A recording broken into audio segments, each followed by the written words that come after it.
What's up, sis? It's your girl Tahirah Ahshah, and welcome back to my channel. Of course, I do have another really good video for you all today. Now, y'all know I love emails, okay? I love marketing emails, I love typing emails, I love coming up with the content for the emails. I don't know, it's just something about providing my sisters with some really good stuff, okay? And honestly, you can't really give what I give in my emails through like an Instagram reel or a video or a long caption on an Instagram post or a Facebook post, okay? Like, some things are meant strictly for emails, and I am going to be giving you guys that information today. I previously did, I think it was my very last video. Yeah, I did a video on how to gain your email subscribers. So hopefully you guys have been implementing those techniques. And so today I thought it would be a good idea to follow up with how to maintain those subscribers, okay? So now that you got them, let's keep them, okay? And you do that by providing them with good content, good email marketing content. So that's what I'm going to be giving you guys today. 5 different techniques or strategies that I use for email content. We're just gonna jump right into the video, but of course, before we get into the video, make sure that you hit that subscribe button. If you are new here, welcome sis, welcome to the Pure Life community, welcome to the sisterhood. All I do all day long is come up with ways in which I can provide you guys with information as it pertains to business, planning, and lifestyle. And that's pretty much all that I'm about. I'm about my family, I'm about self-care, and I'm about getting to the bag, okay? So again, if you're new here, don't forget to hit that subscribe button so that I can continue to provide you guys with this information. And if this video helps you in any type of way, please give it a thumbs up. And of course, if you have any additional questions, comments, concerns, issues, whatever, make sure that you leave those in the comments, or you can email me personally at Tahirah@purelifestationery.com. But let's get right into the video.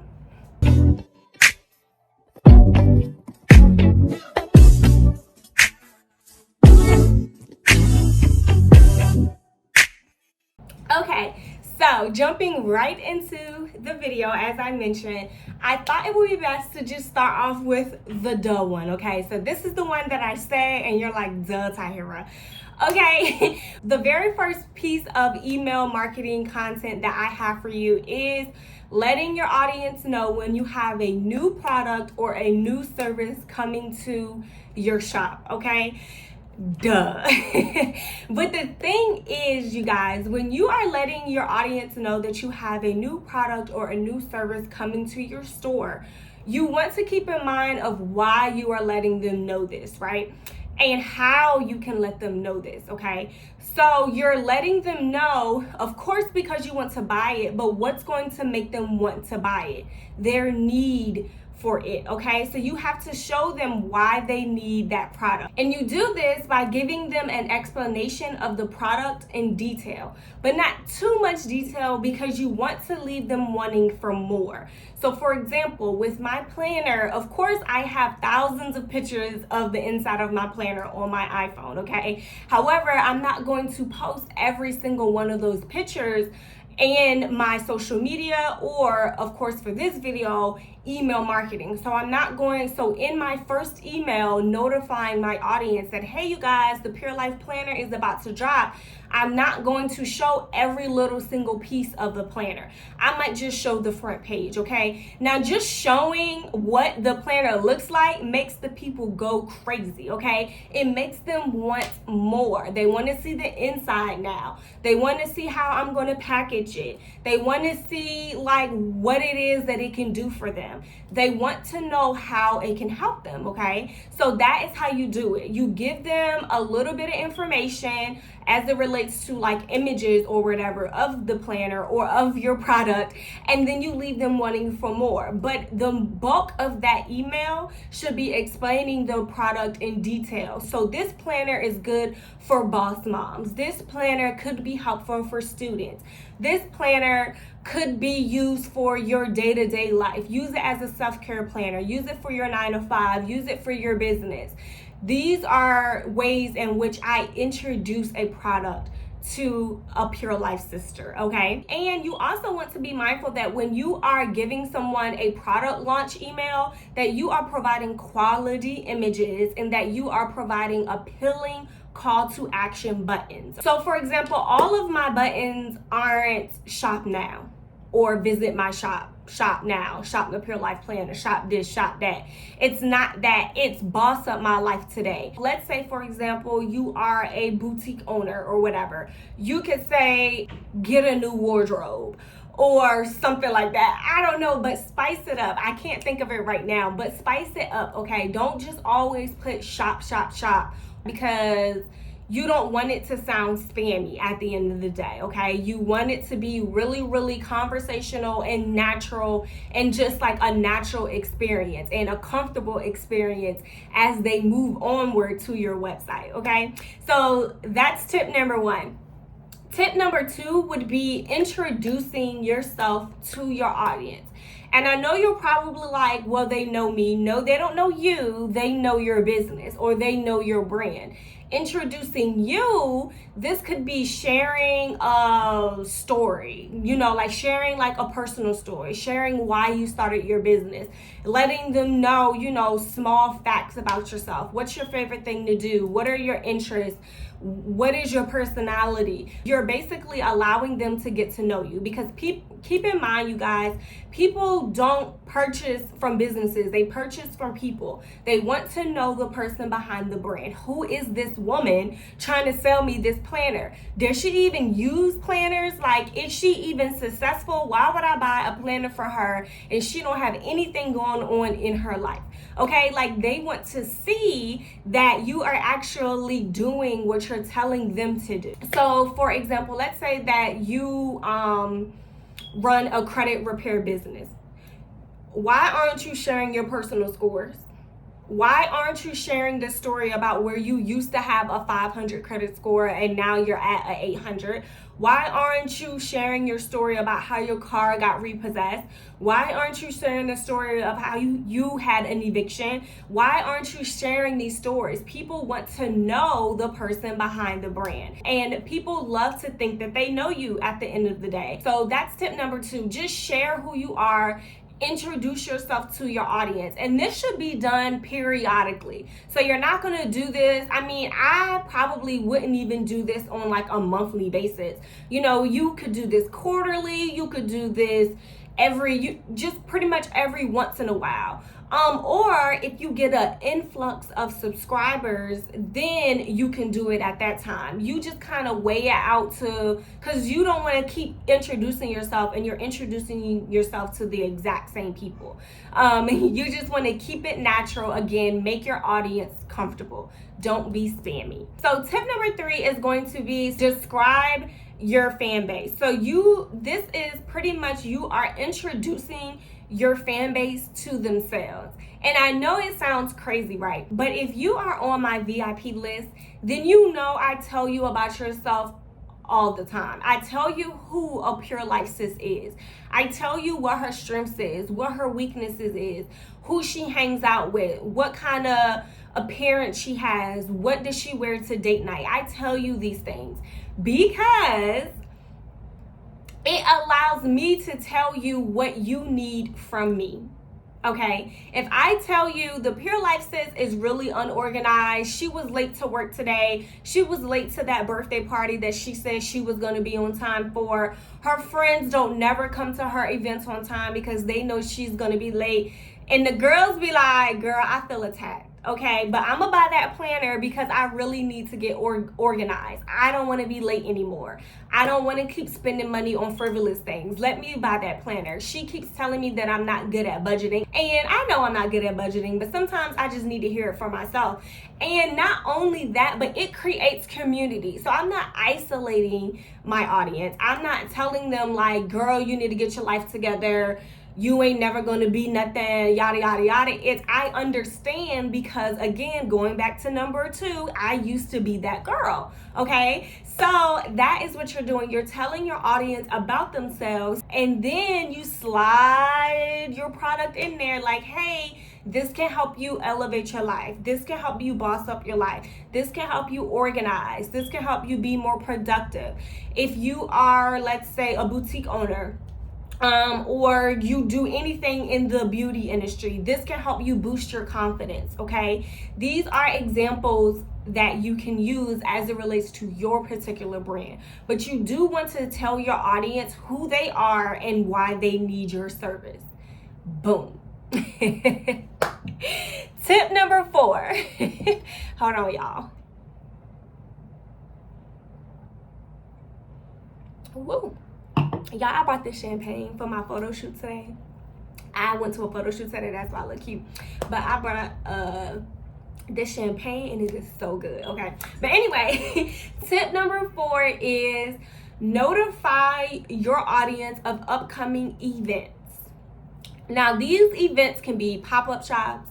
They can be lives. So whenever you're going live on Instagram or Facebook, they can be networking events, speaking engagements, pretty much any event in which you are hosting, attending, or participating in. And this can also be collaborations, because that's a whole event in itself, okay? So the reason why you want to do this is because you are increasing that engagement and that attendance to that particular event.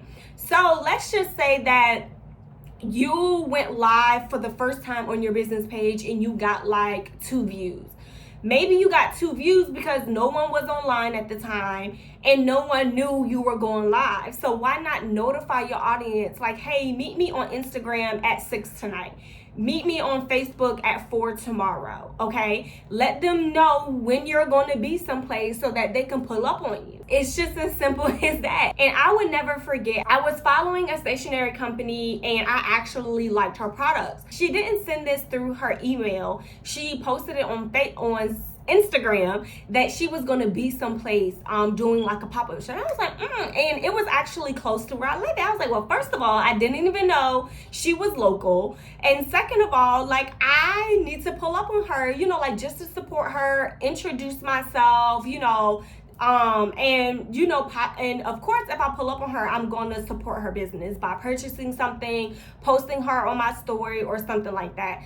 So again, notify your audience. Let your audience know where you're going to be, when you're going to be there, and that they should pull up on you. How simple is that? So if you're running out of ideas, let that be one of your techniques or your strategies to increase your engagement and to increase the attendance to your events. And then last but not least, you guys, step number 5. Step number 5 is providing high value content. Anything high value. So you're not salesy, you're not getting somebody to come somewhere, you're pretty much not asking them to do anything, okay? You're not asking them to do anything. You are giving them something. Did you hear me? You are giving them something without asking for anything in return. That is high value content, okay? So an example of some high value content that you can do that you can push in your emails are like how-tos, tips and hacks, you know, tips and tricks and information as it pertains to your particular business. So for example, let's go back to the credit repair lady. She can I'm saying that like I know her, but let's go back to the credit repair lady that I gave in the previous example. Some of her high value content may be giving you the steps to how to freeze your credit, giving you like the beginner steps of how to build business credit, how to refinance a mortgage, giving you an example of a letter you would send to a collection agency if you wanted them to remove something from your credit. You know, like something that is free, pretty much. You're giving free information, but it's actually very, very useful to your audience. So after reading that email, the person reading that email should be able to take that information that you gave them and apply that information in real life. That's high value content. Again, you're not asking for anything, you're giving it all. Okay. Now, of course, just like with the new product launch, okay, you don't want to give everything, because if you give everything, what is the point of them purchasing your service? There's absolutely no point. You want to make sure that you are giving enough, enough information to where it is valuable, but you are not giving away your bread and butter, okay? At the end of the day, you want them to book a consultation with you, you want them to book a service with you, or you want them to purchase the product that you have to offer that will further their knowledge and their capabilities to actually implement what it is that you're selling to them. I hope that makes sense. And providing high value content also makes you seem credible, because again, just like with introducing yourself, how do I know that you know what you're talking about if all you ever do is tell me to book with you? Book with you for what? What information can you tell me right now that'll let me know that you know more about credit than I do? You know, like, what if I book with you and you know just as much information as I do? So teaching your audience something new is high value content. And if I don't tell you anything else, that's probably the best form of email marketing that you can send out, is high value content. Okay? Boom. And if you're thinking, well, is this high value content? The two things that I would think about is, am I teaching them something? Okay? Am I teaching them something? And the other one, where can I also have this information? Like, is this a piece of information that I would use in a masterclass? Yes, then it's high value content. Is this a piece of information that I may want to write in a book one day? Yes, it's high value content. Is this a piece of information that I could use for my ebook? Yes, it's high value content. Okay, so keep that in mind. Again, if I don't tell you anything else, understand that high value content is the key to email marketing. It is the key, okay? And that, my good sis, is how you create the best email marketing content. And that's all I have for y'all. If this video helped you in any way, again, please give it a thumbs up. If you have any additional questions or even tips for me, this is a community, okay? So if you have any additional tips that you want to share, please leave it in the comments. We're always looking to learn and grow from one another here in the Pure Life Sisterhood. And last but not least, go ahead and subscribe to my channel if you already haven't done so. Oh yeah, and all of my social media handles are linked in the description box below, both my business and my personal. So if you want to be friends with me, go ahead and follow me on social media. But anyway, thank you for watching, sis. I'm up out of here. Peace.